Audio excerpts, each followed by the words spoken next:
Renaissance Union, all is well? And all is in divine order. Can we all stand?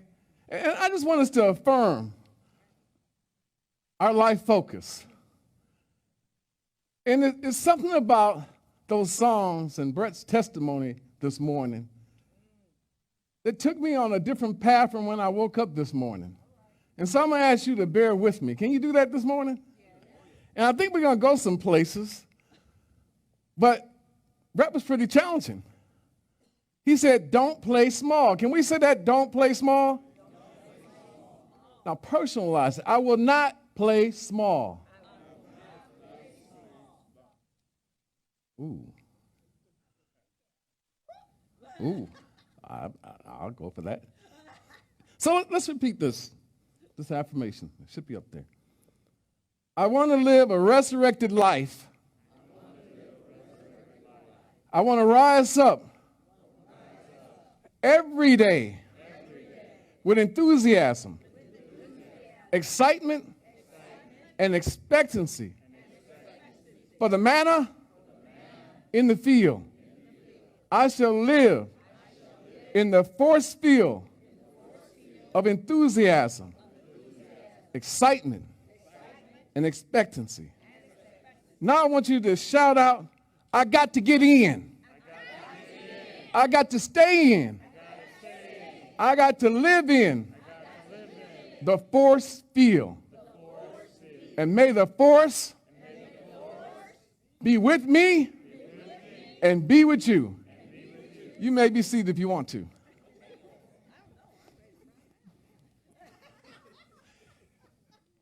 Reverend Wilma, Reverend Brett, and I have spent the last several weeks talking about the mastermind principle, number 6. Is that correct? I ask. Can we say I ask? I ask. And when we ask, we're supposed to seek. And he or her that seeks shall find. So I seek, I find. So we're going away from that. So we ask. We put out the ask into the universe. We shared our ask with our mastermind group. And now we come to principle number 7. It's really number 7. I gave you a hint. But it's number 7. And just read it with me. Let's just say it. I ask. And then we go to number 7. I give thanks. I give thanks for an ever-expanding spiritual awareness that we... Let's start this over again, because we might have to have a sign up for a reading course, you know. Now let's be a choir and read this together like we got through the first grade. I give thanks. I give thanks for an ever-expanding spiritual awareness that we are all reflections of perfection. I embrace the same feelings I would have asked if the mastermind request, so it shall be done. Now leave that up there, Donnie, because there's a lot to unpack in this. A lot to unpack in this because there's 2 sentences. Do you see these 2 sentences? So we're going to unpack this, right? Because it's important that we understand the principles, because the principles allow us to make progress on the process. And so understand that the problem I have is that too many times we hear about religion, we somewhat practice religion, and in the course of that, we come up with a list of thou shalt not. And in the course of that, we lost people from the spiritual community, from the church. Because young people are saying, tell me what I can do. I don't want to live in fear. I don't want to live in that space of limitation and lack in a lackluster life. And I would venture to say that a lot of us who are 50 plus, maybe 40 plus, were brought up in a doctrine of spirituality, religion, that told us if you didn't do X, Y, and Z, you were going somewhere. Where were you going? Ooh. Ooh.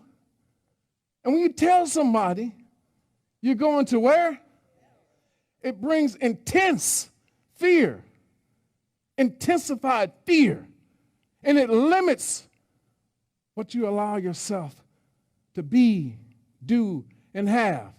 At one point, I was even afraid of making money. I've always had this goal, Mike, of being a $500,000 and then a whole millionaire. Right? But when you don't have anything, you can't think big like a millionaire. And so I say, let me, Lord, just be a $500,000. Break me off a little $500,000. And so the idea is that we're removing fear. But to get into that mindset that Brett challenged us to think big, to think better, to think bolder, we've got to understand this principle. I give thanks. How is it that we ask? Remember the previous principle, I ask. And then we skip from I ask to I give thanks. As though the manifestation has already been realized. How can you do that, Reverend Wilmer, if I haven't seen it? If I haven't felt it? How do I do it? Stand in faith. But it's hard for me to just stand in faith when I still don't see it. I still don't feel it. I still don't totally believe it. Anybody ever been there with me in that space where you've gone to church, you've heard the messages, you've heard the testimonies, but you're saying, I still don't see it. So I still don't believe it. And so some of us live in that show me state. But we're saying, I ask, I give thanks. So let's just unpack this for a minute. Can we do that? I give thanks. I give thanks for an ever-expanding spiritual awareness that we are all reflections of perfections. And we say that in the morning, don't we? Reflections of perfections. What does that mean? It means that we're all perfect. I'm good. You're good. We're reflections of perfections. Time to go to the next one. Nothing wrong with me. Can we all stand up one more time? This is one of those interactive workshops, you know. Yeah, get your exercise. Brother Moody, I'm going to work you out today. Now, just say this with you. Nothing wrong with me. Now look at somebody else and say, nothing wrong with you. And then just say it. We're just unique. We're different. And we're at different places in the revelation process. You may be seated. Now, this revelation process requires a revolution. Say that with me. The revelation requires a revolution. Because the revolution brings about a revealing. See, the revelation is a revealing process. What are we trying to reveal? We're trying to reveal our divinity in its truest sense, that we have no lack, no limitations. So our life doesn't have to be lackluster. Are you getting it? This is very key. There's nothing wrong with you. There's nothing wrong with me. We're just in different places in that revelation process. And because of that, we're viewing life from a different angle, a different lens, a different location, and that's okay. Because if we stay on the path, the truth will be revealed to both of us, to all of us. So we get that first part. Let's get that down. I give thanks for an ever expanding spiritual awareness that we are all reflections of perfection. But now we got to bring it out. The perfection has to be brought out. Now, the second part of that, I embrace the same feelings I would as if the mastermind requests were already fulfilled. And Reverend Wilma said we must stand in faith. Stand in faith. One of the toughest things to do is stand in stillness when everything around you is moving, and sometimes it feels as though it's in chaos. There's confusion. There's conflicting perspective. You know what I'm saying? I have it all the time. I want to do something, but I don't do something. I want to do something, but I do the opposite of what I want to do. Anybody ever been in that confused state of mind? I want to sign you guys up for a counseling session with me for a low, low price of $19.99.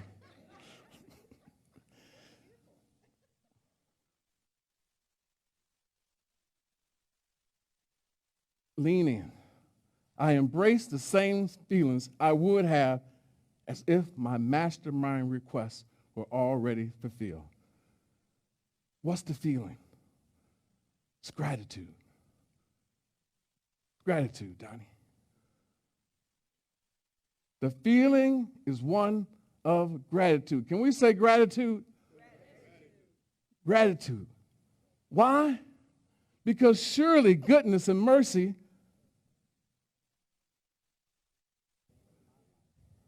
shall follow me all the days of my life. So goodness and mercy have already been granted, right? And so with that, there's this state of mind that comes about that I can do all things through. Now we're going to put it all together because we're late in the year. And so the concern that Reverend Wilma has, the concern that Brett has, the concern that I have is that we don't waste the rest of the year thinking I'm going to wait for 2024. We have a lot of living to do before then. And so we live in this space of I can do all things through the Christ that strengthens me. And the Christ lives within me. It is me. And it lives and has its being in me, as me, through me, because of my connection through the Christ. It's Almighty. That's where we're at. And so say this with me. So. Now the first so is S-O. The second so is S-O-W. So please say it with me. So. Now look at somebody and say, why don't you sow?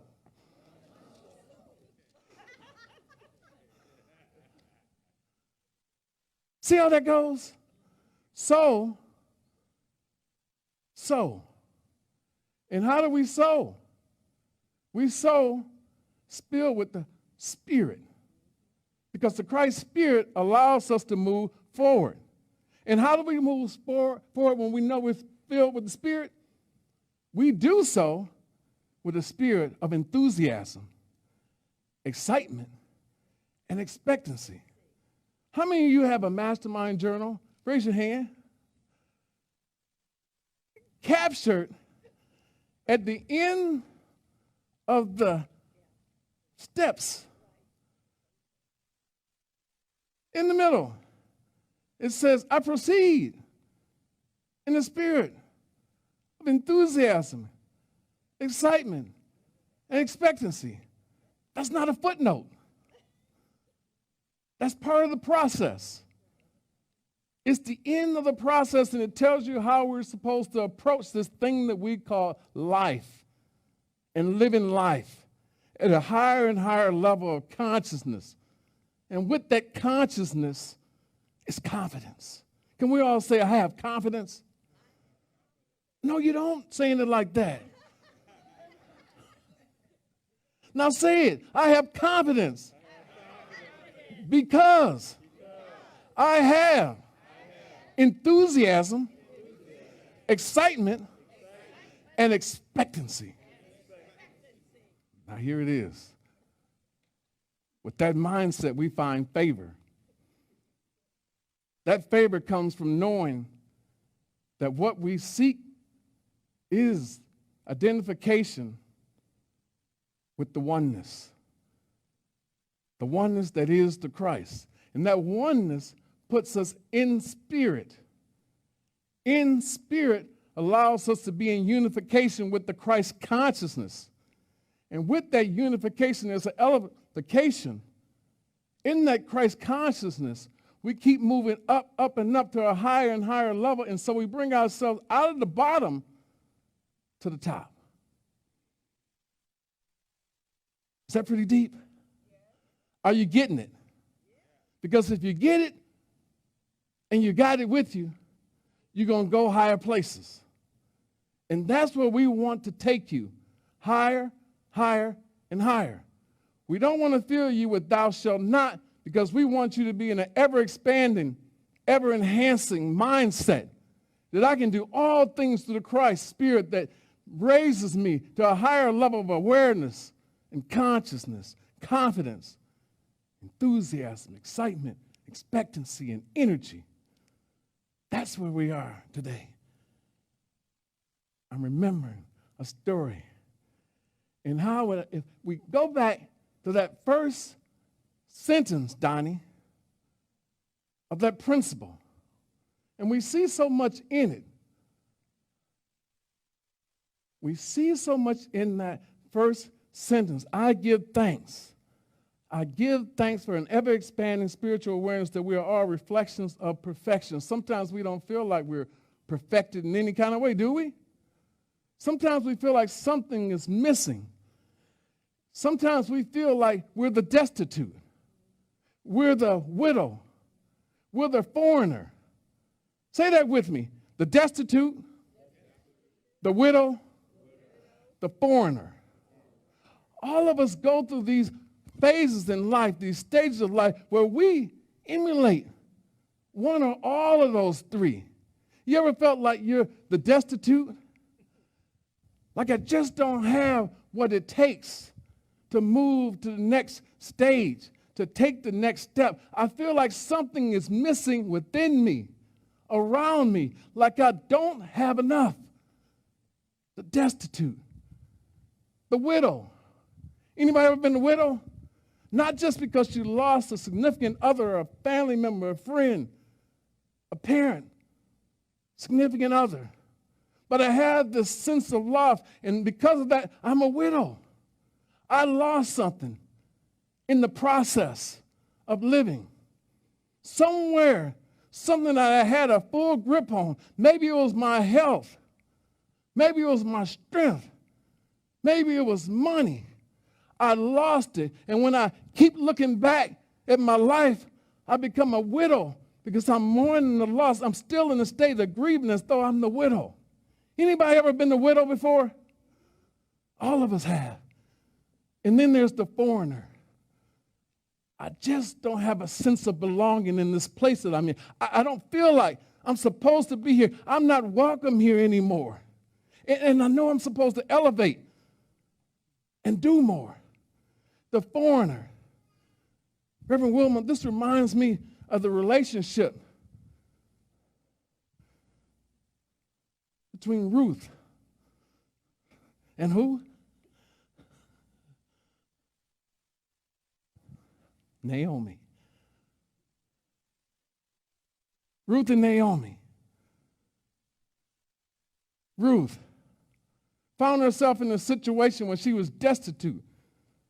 He had her whole life planned out. They got married to a well-to-do gentleman. And he died. Transition. And there she is, Ruth, at this point in her life with nothing. Nothing. Just grounded. Ground zero. Spiritually, emotionally, financially. Ground zero. Feeling destitute. Feeling like she's the widow I lost it all in transitions. Anybody ever lost something in a transition and you saw it move away from you? You went one way and it went the other way. And I feel like the foreigner. She was in a strange land, in a strange place that she didn't belong in her mind. But she decided that instead of going back to her homeland, she was going to follow Naomi. Naomi was somewhat up in age and had a lot of wisdom. But why? Why would she move away from a place of being familiar to her and to be in a place where she's unfamiliar with and she becomes a foreigner? Why would we move away from the familiar and becoming a foreigner in a strange place? Why would we do that? Why would we do that? Ruth moved with Naomi. Naomi said, I'm going back to Bethlehem, the place, the source of it all. Why do we put ourselves in a situation where we become a foreigner? You know, it's always fascinating to me. It's the White House always says, no matter who's in administration, one of our problems is immigration. You ever heard that? Immigration. People wanting to get into our country. Why would you want to become a strange person, a foreigner in a strange land? Because I heard something. I heard something good could happen. I heard it's a land that's filled with milk and honey. I heard that you can come and you can be free. You can control your own destiny. So I ask you today, are you willing to become a foreigner, an immigrant, to move away from the familiar and put yourself in a situation where I'm wide open to new opportunities, opportunities to expand spiritually, mentally, physically, financially, career-wise, relationship-wise? Are you open? Are you open for new business? You know, you go to those stores and it's a sign, open for business. Are you open for new business? That's the question today. If you want to do something different, you have to go through that period of the destitute, the widow, the foreigner. But it's all an opportunity to open up and expand. Are you getting it? And so this is where we say, what should you do with a message like this, Reverend Anisha? What should you do? You should move into a state of gratitude, because gratitude is the attitude that we need. Adam, this is like we need to take an atomic bomb to our life and say, I want to start over again, create something new. Can we all just say that? Boom. But the boom doesn't lead to doom. It leads to your real destination. And so we go into the space where now for like 22 years, I've had a gratitude journal that I've hidden from everyone.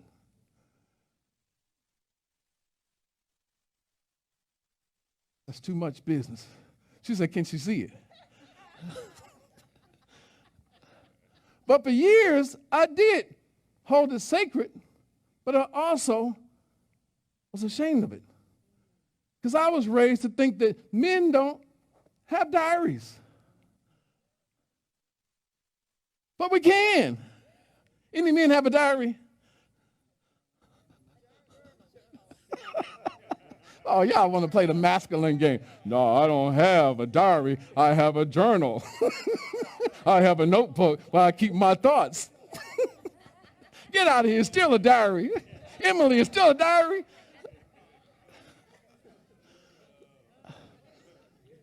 But I keep a gratitude journal.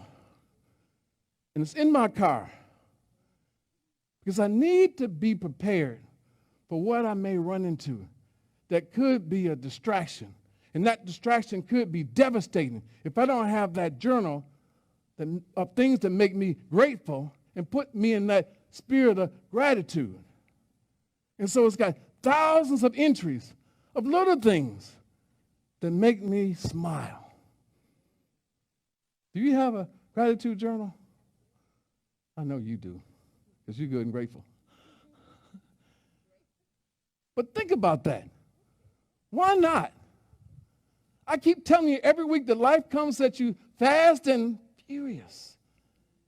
And if you don't have something to anchor you, something tangible to reflect back on, you can easily slip down that slippery slope into the feelings that I'm limited. That life is a dark place and I can't be lifted up. Because what I see is the evidence of so many other people who are saying, how you doing? Oh, all right. Same old, different day. I'm making it. I'm surviving. You ever hear those things? And I told you before, when people are talking like that, Reverend Glenn just starts to running like I'm an Olympic sprinter. I can't afford that spirit to taint me. I've been there, done that. Can't go back there anymore because I know that all of us are pregnant with possibilities.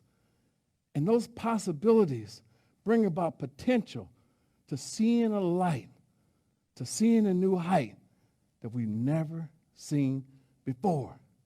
And so I encourage you to get a journal and start writing every day. The little things are grateful. Right now, I want you to just close your eyes. Close your eyes and just think about something that makes you happy. Happy. Smile. Now add a second thing. Smile. Add a third thing. Smile. Now open your eyes. Look at somebody and say, that felt good. If y'all was too intimate, say that really felt good. But the point I want to make in closing about Ruth is Ruth found herself destitute. She found herself as a widow. She found herself as a foreigner. But Naomi kept telling her, trust in the word. Trust in the word. And so Naomi would wake up every morning with this sense of enthusiasm. This energy of excitement. And she would wake up, she would get up, and she would go out to the field. And remember, she was destitute. So she had no money to go to the store. But she would go to the field. And in the field, she would find manna. Manna left her. Manna means blessings. There was blessings in the field. And so she knew that if I just get up and get to the field, there's a force greater than my thoughts, greater than my past.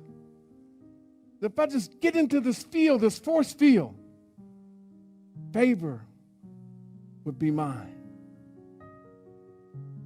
And she put it to the test that every day she would wake up in this mindset. And all she wanted to know,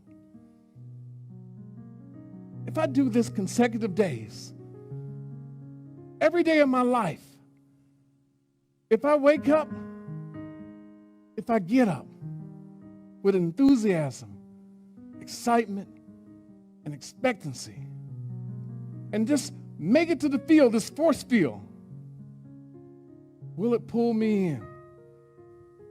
Will it conspire for greater things for me?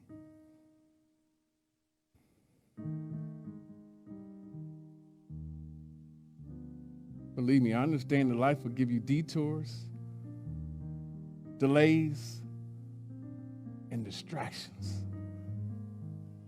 But if you just get up with that enthusiasm, excitement, and expectancy, that force field will conspire with you so that you can do bigger, bolder, and better things. Do you receive that message? Repeat this with me. I can do bigger. I can do better. I can do bolder things.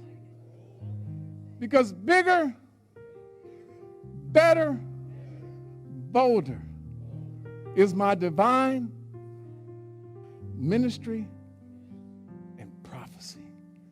Maybe we'll all stand.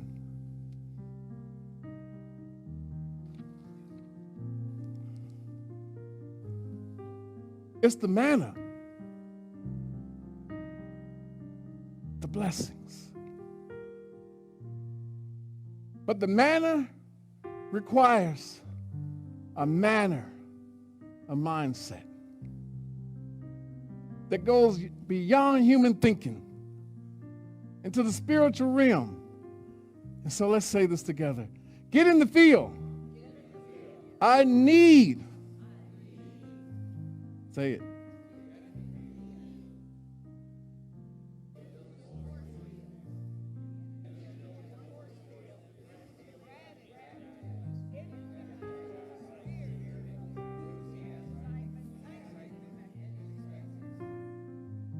And so it is. Amen. Thank you for having me this morning, Renaissance Student. I love you, and there's nothing you can do about it.